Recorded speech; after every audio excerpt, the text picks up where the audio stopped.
To my channel Suhan TV. ఈ వీడియోలో వచ్చేసి మనం డిఎస్సికి సంబంధించి డిఎస్సికి సంబంధించినటువంటి లేటెస్ట్ అప్డేట్ చూద్దామండి. ఈరోజు ఉన్నటువంటి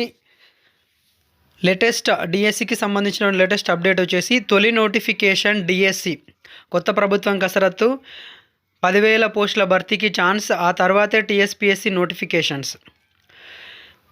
దీనికి సంబంధించి పూర్తి వివరణ మనం ఒకసారి చూస్తే, తెలంగాణలో కొత్తగా ఏర్పడిన కాంగ్రెస్ ప్రభుత్వం ప్రాధాన్యత క్రమంలో ఉద్యోగాల నోటిఫికేషన్ వేసేందుకు ప్లాన్ చేస్తోంది.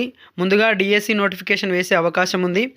ఇప్పటికే నిరుద్యోగులు టీజేఎస్ అధినేత ప్రొఫెసర్ కోదండరామ్ను కలిసి ముందుగా డిఎస్సి నిర్వహించేలా సీఎం రేవంత్ రెడ్డికి విన్నవించాలని కోరారు. డిఎస్సి తర్వాతనే మిగతా నోటిఫికేషన్లు ఇవ్వడం అనేది జరుగుతుంది. కాంగ్రెస్ ప్రభుత్వం ముందుగా టీచర్ పోస్టులను భర్తీ చేయనున్నట్లు సమాచారం. పబ్లిక్ సర్వీస్ కమిషన్ ప్రక్షాళన తర్వాతే గ్రూప్స్ నోటిఫికేషన్ వేసేటటువంటి అవకాశం ఉంది.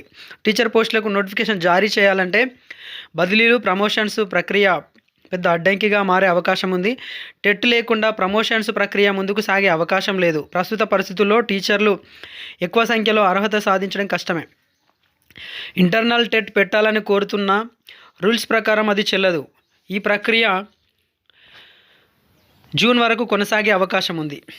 పెండింగ్లో ఉన్నటువంటి 2,000 స్పెషల్ టీచర్ పోస్టులను కలిపి మొత్తం 12,000 టీచర్ పోస్టులకు నెల రోజుల్లో నోటిఫికేషన్ జారీ అయ్యేటటువంటి అవకాశం ఉంది.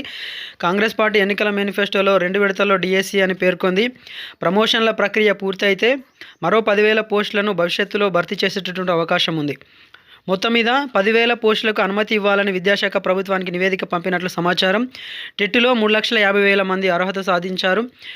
5,089 పోస్టులకు 1,77,000 మంది మాత్రమే అప్లై చేసుకున్నారు. అప్లై చేయని వారికి మరో అవకాశం ఇవ్వాలని సైతం కోరింది. రైట్ అండి, ఇది ఫ్రెండ్స్ డిఎస్సికి సంబంధించినటువంటి నోటిఫికేషన్స్కి సంబంధించినటువంటి లేటెస్ట్ అప్డేట్. ఇది ఫ్రెండ్స్ ఈ video. Thank you friends, thank you very much. Please do subscribe Suhan TV.